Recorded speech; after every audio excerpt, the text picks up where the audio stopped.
Hello everyone, thanks for stopping by the Camping Family channel. I'm Fred. If this is your first time here, be sure to subscribe. Lots of content coming up this summer. And we officially hit summer here in Ohio. It is about 85 day high humidity and I'm sweating. Been out here 5 minutes. I'm out here at the rig, our new bounder. Today's topic is suspension upgrades. We just had some done. This past Memorial Day weekend, we had the rig into a shop. And one of my complaints was just the way it handles. This is the F-53 chassis, Ford, and common complaint is suspension. Now my wife, while I'm driving, sits in the dining area with my daughter, and while we're going down the road, things crash. We've had remotes fall out of the holders. We have remote holders on the walls. Remotes fall out. We hear the dishes crashing down on the inside of the shelving, and it's just a very uncomfortable ride. So if you look out on the forums, there's various forums. We're on Facebook and the various forums on the internet. Some of the suspension upgrades you can do for the F-53 chassis is Bilstein shocks if you don't have them.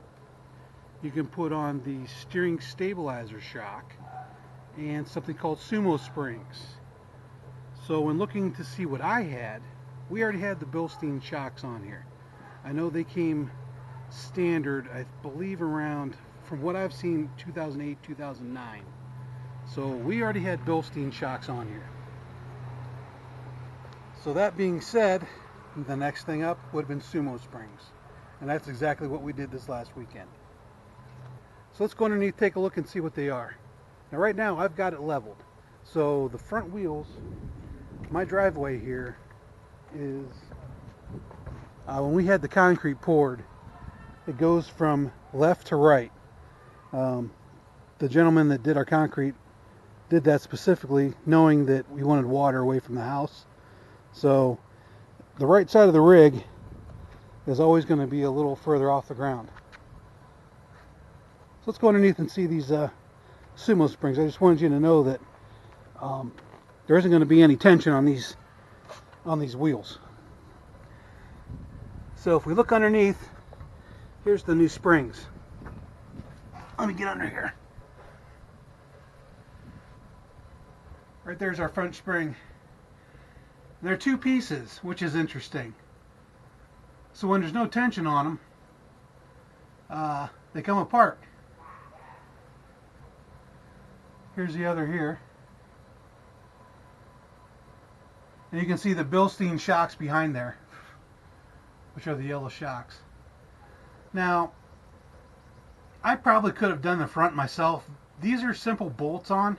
You can look at the couple of bolts hold that on there. There was no drilling required on the front.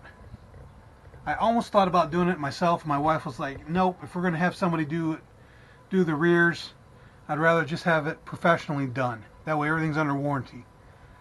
So that's what we did. We had them just install everything. But this is a good close look at the two front Sumo Springs. So let's go to the back.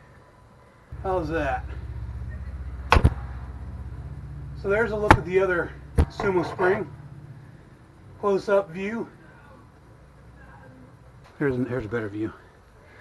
So here's another view of the rear Sumo Spring.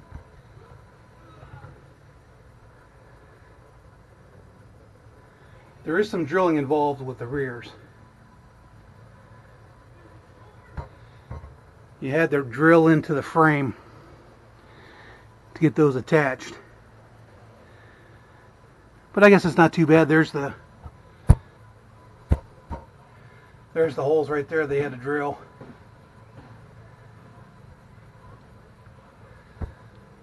Again, this is probably something you could do if you had the right bits. I just don't have all those bits. I don't have anything strong enough to go through steel like that. That's hardened steel, probably. I'm not a metallurgy person at all. But those had to be pretty difficult to drill through, and I'm sure they went through a couple bits doing that. And you can't really see the, oh, there it is. Here's the passenger side, same kind of thing. See if we can get the camera back here.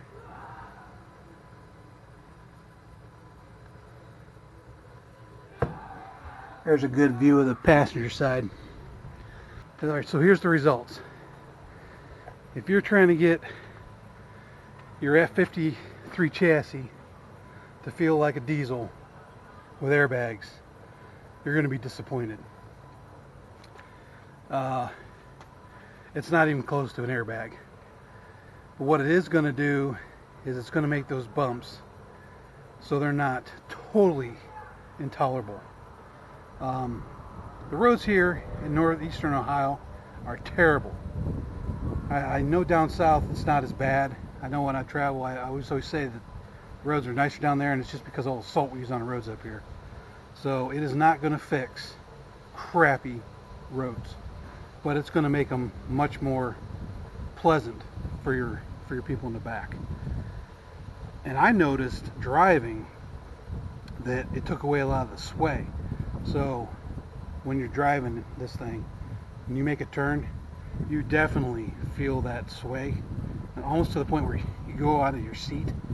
This takes it away pretty good. I was very impressed. So all in all, I think they're worth the money. I do. Yes, they're $500 for the front, probably $550 for the back. But I'd buy them again, and I recommend them. Count on, depending on where you go, if you do it yourself, that's out of pocket, what, $1,100? We paid, I think, around $200, $225 to get everything installed. So I thought that was worth it, knowing it took some shop tools to do that. So we're looking at, we spent what, $1,300, and I think long term it's going to pay for itself, just comfort. So, yep, that's what we did. Sumo Springs in the Bounder. Again, I would definitely do it. So Bilstein shocks, Sumo Springs, the steering stabilizer. I'm on the fence right now. I don't know if I need that yet. I haven't come across any times where I'm really white knuckle it. I haven't been on any long trips yet. That may be where I need that steering stabilizer. But for now, we're good. We're not doing any long trips. Everything we do is hour and a half. I might do a 4-hour, 5-hour trip here later in the summer. We'll see. But I'm thrilled. Sumo Springs in. Let's see. This weekend we are out again. Hopefully you stick around. We're going to Cuddy's Adventure Resort out in Alliance, Ohio. Another place that we like to go. And that's where we're going. So stay tuned for that video. We'll be doing a video on that in the old Bounder. Anyway, thanks for watching. Hello everyone, Fred here. Thanks for stopping by the Camping Family channel. If this is your first time here, be sure to subscribe.